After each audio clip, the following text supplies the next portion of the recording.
और एक और बड़ी खबर आपको बता दें कि आज मुंबई शराब घोटाले में सीएम केजरीवाल की ईडी के सामने पेशी है। 9वें समन के जवाब में आज केजरीवाल को पेश होना है। दिल्ली हाईकोर्ट से कल सीएम केजरीवाल को राहत नहीं मिली थी और कोर्ट ने उन्हें एक आम नागरिक की तरह ईडी के सामने पेश होने का निर्देश दिया था। हालांकि वो इस बार भी पेश होंगे या नहीं, इस पर सस्पेंस जारी है, क्योंकि इससे पहले 8 बार समन दिए जाने के बाद भी सीएम केजरीवाल पेश नहीं हुए थे। तो 9वें समन के तहत आज सीएम केजरीवाल को ईडी के सामने पेश होना है, लेकिन क्या वो आज पेश होते हैं ये देखना अहम हो जाएगा। तो शराब घोटाले में सीएम केजरीवाल की ईडी के सामने आज पेशी है। 9वें समन के जवाब में आज सीएम केजरीवाल को पेश होना है ईडी के सामने। दिल्ली हाईकोर्ट से कल सीएम केजरीवाल को राहत नहीं मिली थी और कोर्ट ने उन्हें एक आम नागरिक की तरह ईडी के सामने पेश होने का निर्देश दिया था।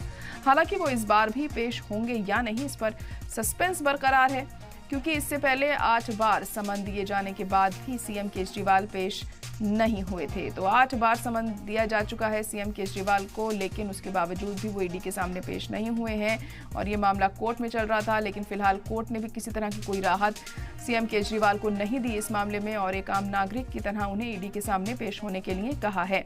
अब 9वें समन के तहत क्या आज केजरीवाल ईडी के सामने पेश होते हैं या नहीं होते हैं, इस पर सस्पेंस अभी भी बरकरार है और देखना होगा क्या कुछ अहम कदम आज केजरीवाल की तरफ से उठाए जाते हैं और अगर वो ईडी के सामने पेश होते हैं तो क्या कुछ सवाल उनसे यहाँ पर किए जाएंगे, क्योंकि लगातार ईडी की तरफ से समन भेजने का जो सिलसिला है वो जारी है अरविंद केजरीवाल को। और उसी के तहत अरविंद केजरीवाल ने कोर्ट में भी अपनी अर्जी दाखिल की थी, लेकिन कोर्ट से फिलहाल उन्हें राहत नहीं मिली है और कोर्ट ने यही कहा है कि एक आम नागरिक की तरह उन्हें ईडी के सामने पेश होना होगा। तो 8 बार समन दिए जाने के बाद भी सीएम केजरीवाल पेश नहीं हुए हैं और अब 9वें समन के तहत आज उन्हें पेश होना है ईडी के सामने। तो देखना होगा कि आज वो पेश होते हैं या नहीं होते हैं, या फिर कुछ और बयानबाजी उनकी तरफ से की जाती है।